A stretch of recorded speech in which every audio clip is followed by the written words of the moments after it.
And I'm in front of the 2023 MXZ Blizzard 850. I love this machine. This is what I'm going to ride this year. Check it out. It's on the Gen 5 chassis. All new for this year. Neo Yellow, which is totally my thing.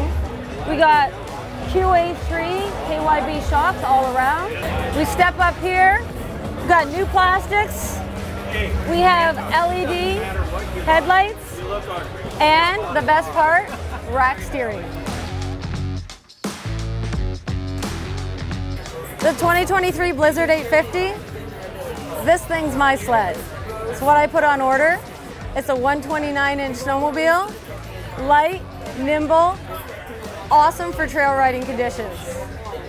It's what I ride. I never run out of horsepower on this baby.